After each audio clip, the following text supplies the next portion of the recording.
Good morning students. तो आज हम पढ़ेंगे करंट इलेक्ट्रिसिटी के बारे में। तो करंट इलेक्ट्रिसिटी में बहुत सारे टॉपिक्स हैं, जैसे यहाँ पे 12 टॉपिक्स बताए हुए हैं। तो हम इन 12 टॉपिक के बारे में पढ़ेंगे। तो सबसे पहले है जो टॉपिक है इलेक्ट्रिक करंट। तो सबसे पहले हम इलेक्ट्रिक करंट के बारे में पढ़ेंगे। तो इलेक्ट्रिक करंट हम इसको पहले डिफ़ाइन करेंगे कि होता क्या है, व्हाट इज़ इलेक्ट्रिक करंट। तो electric current is defined as the charge flowing through any section of the conductor in 1 second.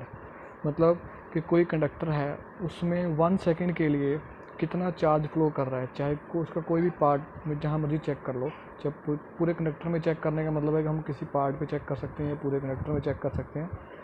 तो उस कंडक्टर में 1 सेकेंड में कितना चार्ज फ्लो कर रहा है उसे हम इलेक्ट्रिक करंट बोलते हैं। तो इलेक्ट्रिक करंट को हम आई के साथ डिनोट करते हैं। जैसे यहाँ पे आपको मैं बताता हूँ, आई के साथ नोट किया हुआ है, दिस इज आई। तो आई के साथ नोट किया है, तो आई इज इक्वल टू लिखा है Q by T. Q by T मतलब कि चार्ज, क्यू है चार्ज और टी है टाइम। तो यहाँ पे क्यू बाई टी का मतलब है चार्ज पर यूनिट टाइम। तो चार्ज पर यूनिट टाइम या चार्ज पर सेकेंड, उसे हम बोल सकते हैं करंट। तो I is equal to Q by T, this is. तो उसके बाद हमारे पास जो आई है उसको रिप्रेजेंट किया गया है इन डिफरेंशिएशन, मतलब कि D Q by D T. तो इसमें अगर चार्ज वेरिएबल है, मतलब कि चार्ज वेरी कर रहा है विद टाइम, अलग अलग चार्ज फ्लो कर रहा है। जो क्यू बाई टी था नॉर्मल, उसमें था चार्ज वेरी नहीं कर रहा है, हर बार उतना ही चार्ज फ्लो कर रहा है उतने सेकेंड में। जब चार्ज की वेरिएशन शो हो जाए डी, उसे D Q by D T के साथ लिखते हैं। जो ये नीचे वाली जो टर्म है, मैं उसको दिखाता हूँ, ये नीचे वाली टर्म ये वाली, तो ये D Q by D T लिखा है। ये rate of flow of charge varies with time, time के साथ वेरी कर रहा है। तो डिफरेंट टाइप्स ऑफ करंट पढ़ेंगे अब। करंट के टाइप्स हैं हमारे पास। तो जैसे हमारे पास पहला है steady current which does not very with time. जो टाइम के साथ वेरी नहीं कर रहा करंट, उसे हम स्टेडी करंट बोलते हैं। तो स्टेडी करंट को हमने ग्राफ के साथ दिखाया। जैसे ये ग्राफ करंट वर्सेस टाइम का ग्राफ है कि करंट की वैल्यू कितनी है और टाइम की वैल्यू कितनी है। ये दोनों हमारे पास ग्राफ में कोऑर्डिनेट्स बनाया हुआ है। जो ये वाला कोऑर्डिनेट है ये टाइम कोऑर्डिनेट है और ये करंट कोऑर्डिनेट है। इसमें करंट का हमें मेजरमेंट मिलेगी। तो स्टेडी करंट में हमारे पास एक कर्व दिखाई है यहाँ पे, ए कर्व। तो कर्व ए में हमें क्या पता चल रहा है कि एक स्ट्रेट लाइन है जो पैरेलल है टाइम एक्सिस के। तो steady current which does not very with the time, जो करंट टाइम के साथ वेरी नहीं कर रहा उसको हम ऐसे रिप्रेजेंट करते हैं। तो देखिए जो यहाँ पे एक रिप्रेजेंट किया गया है कर्व, ये पैरेलल है विद टाइम, टाइम के साथ पैरेलल, मतलब कि वैल्यू देखो इसकी करंट की कोई वैल्यू आ रही है, जैसे हम मेजर करेंगे ग्राफ के ऊपर, यहाँ पे करंट की वैल्यू है ये। तो हर बार टाइम इंक्रीज़ करता जा रहा है पर करंट की वैल्यू सेम है। इसका मतलब करंट स्टेडी करंट है, करंट चेंज नहीं हो रहा। तो ये स्टेडी करंट ऐसे रिप्रेजेंट करते हैं। उसके बाद ये बी वाला हमने वेरिएबल करंट शो किया है। वेरिएबल करंट मतलब करंट वेरी कर रहा है। ये सी वाला भी वेरिएबल करंट है। फ़र्क देखते हैं, देखो जो बी वाला है varying current whose magnitude varies with time, time के साथ वेरी कर रहा है पर बराबर वेरी कर रहा है, हर बार उतना ही करंट चेंज होगा, वो बी वाली कर्व शो करेगा। जैसे कि हर बार उतना करंट, अगर मान लो 2 एम्पियर करंट हर सेकंड चेंज हो रहा है, तो ये 2 अगले 2 सेकंड में भी 2 एम्पियर, अगले सेकंड में 2 एम्पियर का होगा, थर्ड सेकंड में भी 2 एम्पियर होगा। तो ये ऐसे कर्व बनेगी इसकी। ये करंट चेंज हो रहा है, वेरी कर रहा है पर इक्वली वेरी कर रहा है। तो ये बी कर्व। उसके बाद ये सी कर्व क्या बता रही है, सी में वेरिएशन जो है वो यूनिफॉर्म नहीं है, मतलब कि टाइम कभी कभी ज़्यादा उसमें करंट चेंज हो रहा है, कभी कम। देखो जैसे ये यहाँ पे इंक्रीज़ हो गया, एकदम से करंट इंक्रीज़ हो रहा है, फिर डिक्रीज़ कर गया, इंक्रीज़ कर गया। तो ऐसे करते करंट में वेरिएशन यूनिफॉर्म नहीं है। तो ये कर्व ऐसे शो करेंगे। उसके बाद है ये करंट, ये एक स्पेशल कैटेगरी है करंट की, जिसे हम अल्टरनेटिंग करंट बोलते हैं। अल्टरनेटिंग करंट क्या होता है, जिसमें करंट वेरी कर रहा है, वेरीज इसका मैग्नीट्यूड वेरी करता है कॉन्टीन्यूसली, एक तो लगातार वेरी करता है। दूसरा change periodically, its direction changes periodically, इसकी डायरेक्शन पीरियोडिकली चेंज हो रही है। जैसे देखो ये चेंज आ रहा है करंट में, करंट का चेंज है। तो पहले इसकी डायरेक्शन ये थी पॉजिटिव, फिर जाके नेगेटिव में आ गया, नीचे चेंज हो रहा है साथ साथ में, ऊपर फिर ये पॉजिटिव में चला गया करंट, फिर नेगेटिव में आ गया।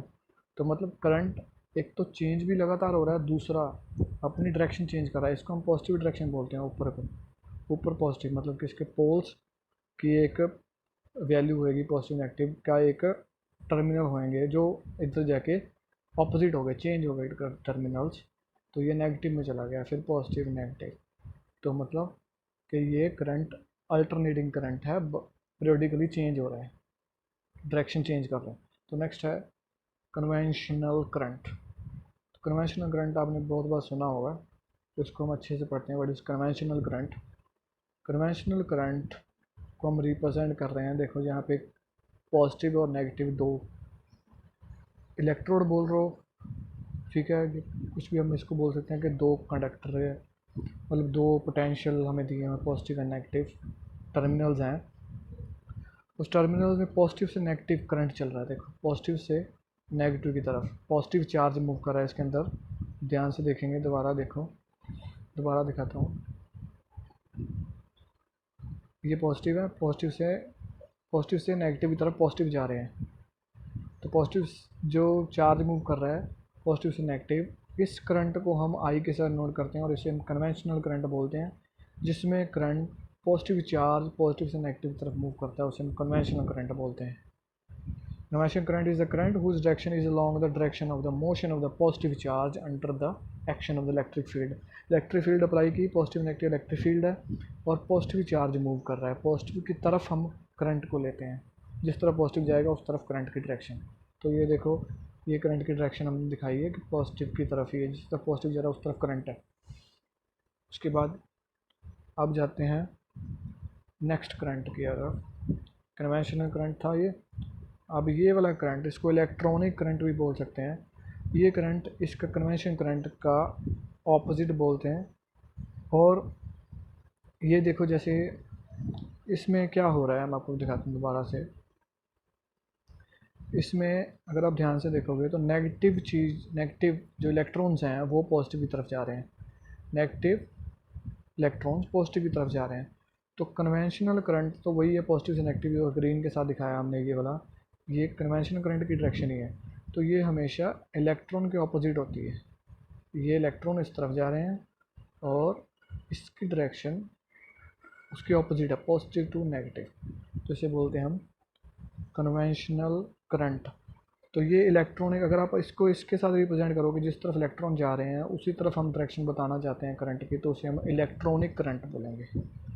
पर ज़्यादातर कन्वेंशनल करंट यूज़ हो रहा है, जब भी जहाँ पे भी हम देख रहे हैं कन्वेंशनल करंट यूज़ होगा तो करंट की डायरेक्शन पॉजिटिव टू नेगेटिव ही रहेगी हमेशा। जब डायग्राम आप नोट करोगे, ये कम यूज़ होती है कि नेगेटिव थे पॉजिटिव की तरफ, इलेक्ट्रॉनिक करंट कम यूज़ करते हैं, ठीक है। तो ये कन्वेंशनल करंट की डायरेक्शन हो गई। उसके बाद ड्रिफ्ट वेलोसिटी एंड करंट, तो इसके बारे में पढ़ते हैं। Drift velocity is the velocity the velocity with which the free electron get drifted toward the positive terminal under the effect of applied electric field। मतलब क्या है, ड्रिफ्ट वेलोसिटी एक वेलोसिटी है कि जब हम इलेक्ट्रिक फील्ड अप्लाई कर देते हैं, जैसे ये यहाँ पे आपको मैं दिखाता हूँ कि इलेक्ट्रिक फील्ड हमने अप्लाई की है, पॉजिटिव से नेगेटिव इलेक्ट्रिक फील्ड अप्लाई की। ये अप्लाई करते ही इलेक्ट्रॉन या चार्ज एकदम से मूव करना स्टार्ट कर देता है। जैसे ये मूव कर रहे हैं, इलेक्ट्रॉन मूव करना स्टार्ट कर देते हैं एकदम से, नेगेटिव पॉजिटिव लगा दिया, इलेक्ट्रॉन मूव करना स्टार्ट करते हैं। तो जिस वेलोसिटी के साथ ये ड्रिफ्ट होते हैं या जिस वेलोसिटी के साथ ये खींचे जाते हैं एकदम से इस तरफ, उस वेलोसिटी को हम बोलते हैं ड्रिफ्ट वेलोसिटी। तो इस वेलोसिटी के साथ ये खींचे गए हैं इस तरफ, नेगेटिव से पॉजिटिव की तरफ, तो इस वेलोसिटी को बोलेंगे drift velocity. The velocity with which the free electron get drifted towards the positive terminal under the effect of electric field. ठीक हो गया, ड्रिफ्ट वेलोसिटी समझ आ गया। तो नेक्स्ट हमारे पास आगे ये कंडक्टर दिखाया हुआ है, करंट, ये कंडक्टर की लेंथ है L is the length of the conductor, और ये A इसका, ये हमारे पास इसे हम बोलते हैं क्रॉस सेक्शन एरिया। ये A है क्रॉस सेक्शन एरिया कंडक्टर का, और ये हमारे यहाँ पे हमने सेल या बैटरी शो की, ये बैटरी है और ये हमने कनेक्ट कर दिया है। उसके बाद आगे, तो अभी यहाँ पे ध्यान से देखें तो हमारे पास इलेक्ट्रिक फील्ड हमने लगा दी है, मतलब सेल लगा दिया। तो इसके बाद अब नेक्स्ट ये सेल लगा दिया, बैटरी लगा दी, और ये इलेक्ट्रिक फील्ड की डायरेक्शन है। मतलब इलेक्ट्रिक फील्ड आपको बताया था पॉजिटिव से नेगेटिव की तरफ जाती है, पॉजिटिव से नेगेटिव की तरफ। तो ये इलेक्ट्रिक फील्ड जा रही है पॉजिटिव से नेगेटिव। उसके बाद हमारे पास ये देखो, अप्लाई करते ही इलेक्ट्रॉन्स मूव करना स्टार्ट कर दिए। तो ये जो वेलोसिटी हमने दिखाई है यहाँ पे, तो ये वेलोसिटी है वी, मतलब कि ड्रिफ्ट वेलोसिटी के साथ ये आगे मूव कर रहा है। ठीक है, अब इसमें हम ड्रिफ्ट वेलोसिटी का एक्सप्रेशन करेंगे, वो मैं आपको कराता हूँ नेक्स्ट वीडियो में आपको इसका एक्सप्रेशन बिल्कुल अच्छे से कराएंगे। तो ये सिर्फ हमने अभी डिफ़ाइन किया है कि व्हाट इज़ ड्रिफ्ट वेलोसिटी, और ये ड्रिफ्ट वेलोसिटी कैसे करंट को डिफ़ाइन करेगी या करंट को कैसे एक्सप्रेस करेगी, या हम करंट को ड्रिफ्ट वेलोसिटी में कैसे एक्सप्रेस कर सकते हैं, वो इसमें हम आगे नेक्स्ट टॉपिक करेंगे। अब तक यहाँ तक जो भी आपके जो कंसेप्ट हैं वो सारे मैंने क्लियर किए हैं। अगर कोई क्वेश्चन होगा तो आप नीचे कमेंट सेक्शन में आप क्वेश्चन पूछ सकते हैं और वो क्वेश्चन का आंसर दिया जाएगा आपको। तो आपको ये पूरा डाउट इसके क्लियर किए जाएंगे। और इसमें कोई भी ऐसी कुछ चीज़ है जो आपको समझ नहीं आई दोबारा से, तो मैं आपको कमेंट सेक्शन में एक्सप्लेन कर दूँगा। So okay, thank you.